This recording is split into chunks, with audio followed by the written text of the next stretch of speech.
आबादी के एतबार से न सही,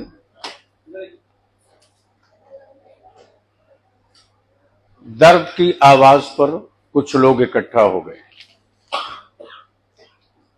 गनीमत है कि कम से कम इतने ही सही इकट्ठा तो हो गए। सच यह है कि हम सिर्फ बोलने और सुनने के तक ही खुद को सीमित रख चुके हैं। अभी इदारे शरीया जिला छपरा के सदर मोहतरम हजरत मौलाना रजबुल कादरी साहब बता रहे, आज का जो एजेंडा है ये कोई नया एजेंडा नहीं है।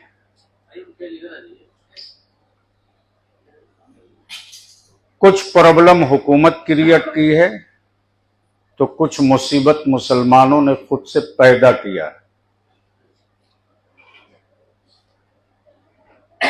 और ये भी सही है कि जब जब पानी सर से ऊपर उठा है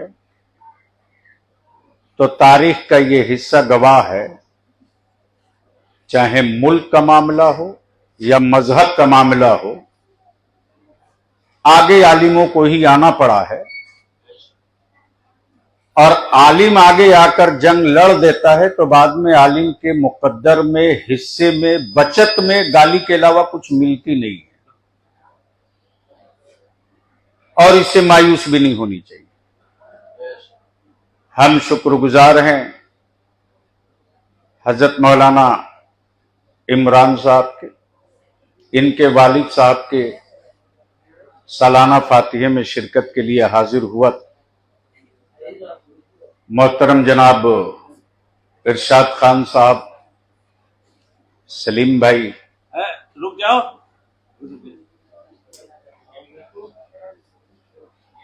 अभी 10 मिनट रुक लो बाबू। और इन लोगों ने बड़ी सरगर्मी और गर्मजोशी के साथ बताया कि इस काम को हम लोग करेंगे। रात को करीब मैं 10 साढ़े 10 बजे खुद ही पटना आया। मायूस नहीं है, कुछ सीवान की तारीख बता दें। हर आदमी खुद मुख्तार है एक लेटर पैड पर तंजीम बनाकर चल देने का, उसको कोई रोक नहीं सकता। लेकिन इदारे शरीया जो है वो अहले सुन्नत के अकाबरीन की साझी विरासत है। और इदारे शरीया की पैदाइश दिल्ली में नहीं हुई, इसी सीवान से हुई है। और आज भी जिनकी उम्र 80, 95, 90 के करीब है वो गवाह हैं कि सीवान ने इदारे शरीया के कयाम के लिए क्या क्या किया था। और इसका जो मकसद और एजेंडा है, हैरत होती है कि सीवान और सारण को बताना पड़े कि इदारे शरीया का मकसद क्या है, तो यकीनन कहीं न कहीं कई परत मिट्टी चढ़ चुकी है और उसको बहुत आसानी से हटाया नहीं जा सकता। इसका नाम इदारे शरीया क्यों रखा गया? दारुल उलूम क्यों नहीं रखा? मदरसा क्यों नहीं रखा? इदारे शरीया का मतलब ये तंजीम है,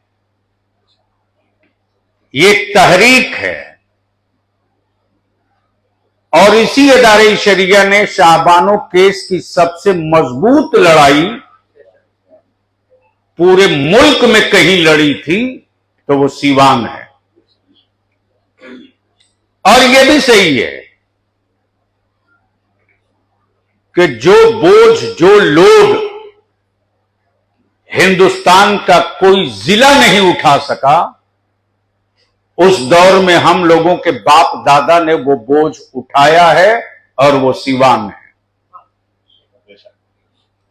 अब नए फारिगीन को तो मैं कुछ कह नहीं सकता,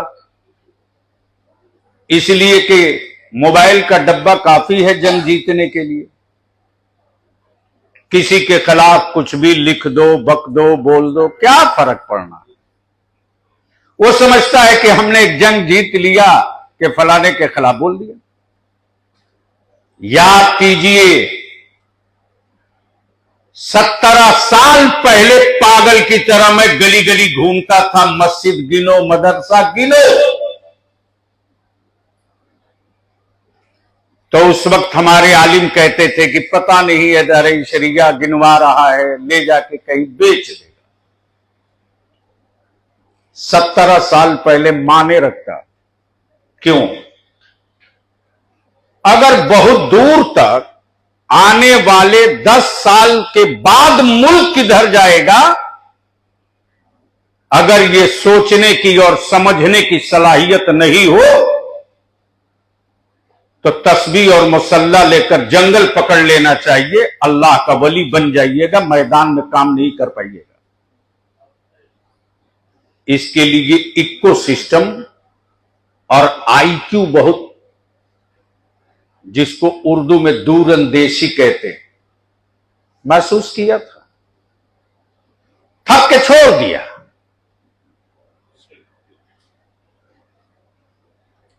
यही फॉर्म लेके गली जिला जिला घूमता था। किसी से भाड़ा मांगा था क्या? किसी से नजराना मांगा था या किसी से किराया मांगा था? लेकिन सिर्फ इसलिए कि मस्जिद, मदरसा, कब्रिस्तान, ईदगाह गिन लो और डायरेक्टरी बना करके डीएम को भी दे दिया जाए, वक्फ बोर्ड को भी दे दिया जाए, ताकि आने वाले दिनों में कोई कहीं से चुनौती दे तो आसानी के साथ आदमी खड़ा हो जाए। अपने घर की जमीन का मोटेशन हुआ कि नहीं हुआ, उसके लिए तो सब बेचैन रहता।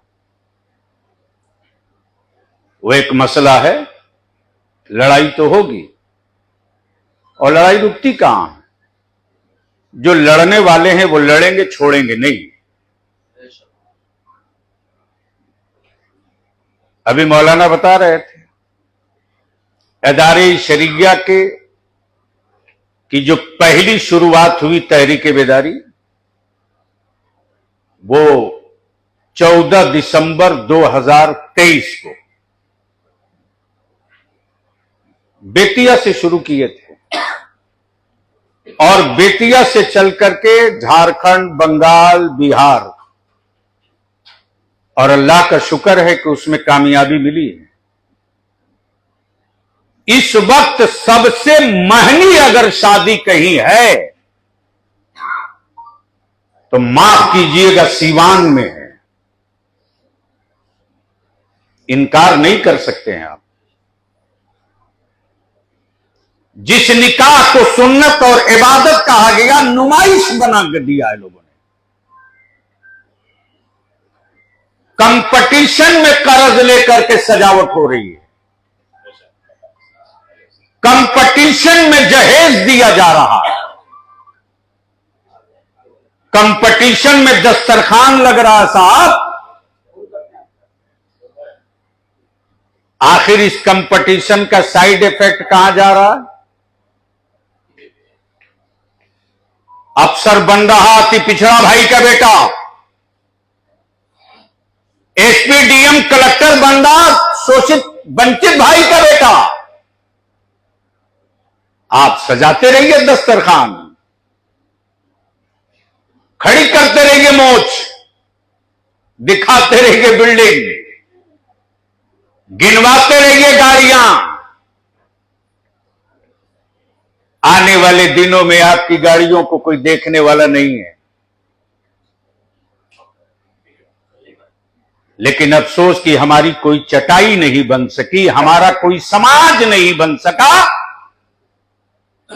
बिरादरी के नाम पर गैरों में उतने टुकड़े नहीं जितना यहां हो गया है।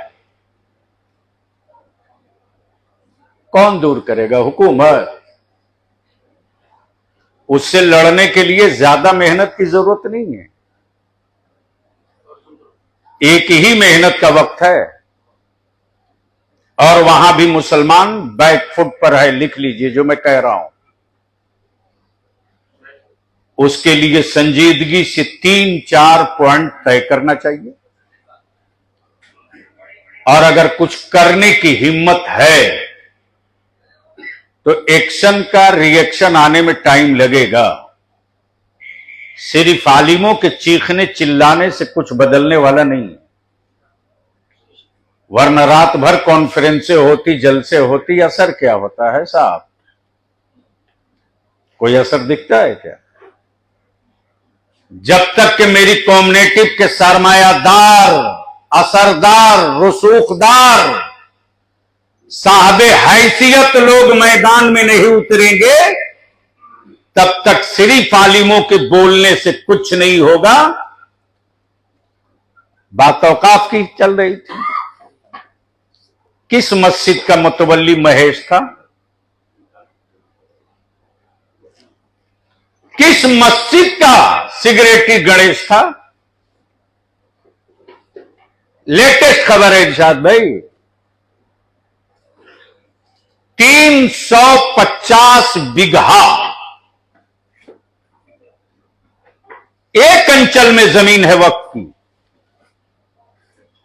और वो वक्फ कहां, किसके नाम पर है?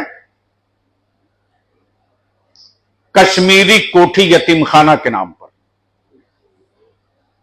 उसकी कमेटी में देख लीजिए, सारे एजुकेटेड लोग हैं, यहां तक कि डॉक्टर अहमद अब्दुल हई साहब जैसा ऊंचा दिमाग भी उस कश्मीरी कोठी के सदर रह चुके हैं, रिटायर्ड जस्टिस तक उसके मेंबर रहे। 350 बीघा जमीन में एक यूनिवर्सिटी बन सकती थी। कब्जा कौन किया है? उसी गांव के लोग किए हैं। वो गैर मुस्लिम नहीं, सब मुस्लिम। डर के मारे मुसलमानों ने अपनी मस्जिद को वक्फ में नहीं दिया, इसलिए कि उनको मालूम है कि वहां गिद्ध की तरह लोग बैठे हैं, मरे हुए जानवर का इंतजार कर रहे हैं। तो इसके लिए बेहतर सूरत जो समझ में आई, हम पूरे हिंदुस्तान का ठेका नहीं ले सकते भाई।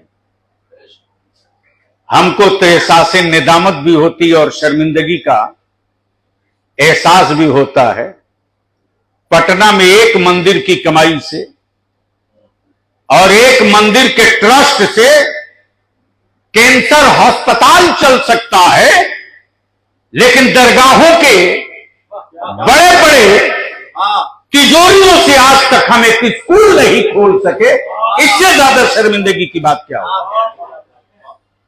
और बोल दें तो लोग कहेंगे, अरे आप तो गलत बोली बोल रहे हैं। क्या बाप दादा ने नहीं दिया है साहब? सिवान में ही अगर सही सर्वे कर लीजिए ना, तो 25-30 बीघा जमीन निकल आएगी। इसलिए कि पहले लोग पैसे से गरीब थे, लेकिन दिल के बड़े अमीर थे। गांव में मस्जिद बनती थी, गांव में मस्जिद बनती थी। आइए तो, अरे आइए ना भाई, दोनों आदमी आइए, जरूरत आप लोगों की है। आगे आ जाइए, आगे जगह है, आगे आइए, आप ही लोगों की असल जरूरत है। मौलाना लोग तो आजान देने के लिए हैं। जाहिर सी बात है, हम तो सीधी बात कहते हैं, हम मुअज्जिन हैं भाई। टाइम होगा आजान दे देंगे, मस्जिद में आप आइए, मस्त आइए, आजान हमारी नहीं होगी, हम आजान देते रहेंगे। मर्जी आपकी, आइए मत आइए, लेकिन हम अपनी आजान बंद नहीं करेंगे। तो आज ये मीटिंग नहीं है, आज आजान है। दे दिया लोगों ने, अब मर्जी आपकी, आप लोग कांधा दीजिए मत दीजिए, वो आप पर डिपेंड करता है। तो इदारे शरिया इस वक्त अल्हम्दुलिल्लाह जो सीवान से 1968 में शुरू हुआ, सलीम साहब 13 स्टेट में मालूम है करोड़ों रुपया हर साल इदारे शरिया मुसलमानों का सिर्फ निकाह, तलाक, खुलक के जो केसेस अदालत में जाते हैं ना, उससे महफूज कर रहा है। साल का करोड़ों करोड़ रुपया। कोई मौलाना का, किसी मुअज्जिन का, किसी गरीब का केस 3 लाख का कोर्ट में नहीं गया।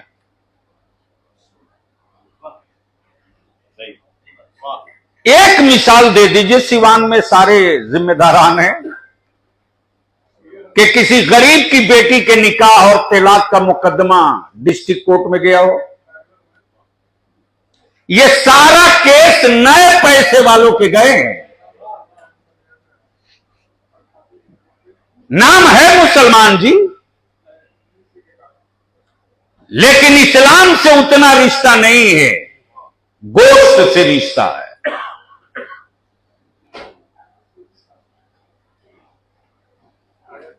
इन साल अभी जो तहरीक बेदारी चल रही थी, इदारे शरिया का जो निकाहनामा है, तो हमारे काजी इदारे शरिया छपरा ने कहा कि इसमें 1-2 चीज का और इजाफा करना चाहिए। तो अभी पिछले हफ्ते मैंने मीटिंग बुलाई थी काजियाने शरअ की। मैंने कहा क्यों नहीं हम इसी निकाहनामा पर नोट में एक हलफ करा दें 2 सतर की, लड़की और लड़का से, कि हम दोनों के बीच अगर कोई नाचाकी पैदा होगी तो हम अपने अज़दवाजी मामलात में सिर्फ दारुल कज़ा से रुजू करेंगे, वरना बहुत पढ़े लिखे लोग इन दिनों जुडिशियली में हैं, सब पढ़े हैं, मुस्लिम पर्सनल लॉ नहीं पढ़े हैं। 1935 में पर्सनल लॉ पार्लियामेंट में पेश हुआ, रेस किया गया, जिसमें साफ साफ है, बावजूद उसके शाहबानों के आज तक झेल रहे हैं, 3 तलाक आज तक झेल रहे हैं, न जाने आगे क्या क्या झेलेंगे। और वैसे बता दूं कि औकाफ और वक्फ के मामले में जो नया कानून है, कतई तौर से कहीं से काबिल कबूल नहीं है, नहीं है, नहीं है। तब इसमें मौका किसने दिया है? हमने दिया है। तो इसको सुधारेगा कौन? हम ही लोग सुधारेंगे। अब पूरे हिंदुस्तान को हम आप बदल नहीं सकते। उसके लिए जरूरत इस बात की है कि सूबाई हुकूमतों के पास भी औकाफ के अलग कानून हैं। यह शायद कम लोगों को मालूम है, और यह भी नहीं मालूम है लोगों को कि वक्फ में दे दिया तो वक्फ बोर्ड मालिक नहीं है। असल मालिक वाकिफ है, और जिस काम के लिए वक्फ किया गया है असल मालिक वो है।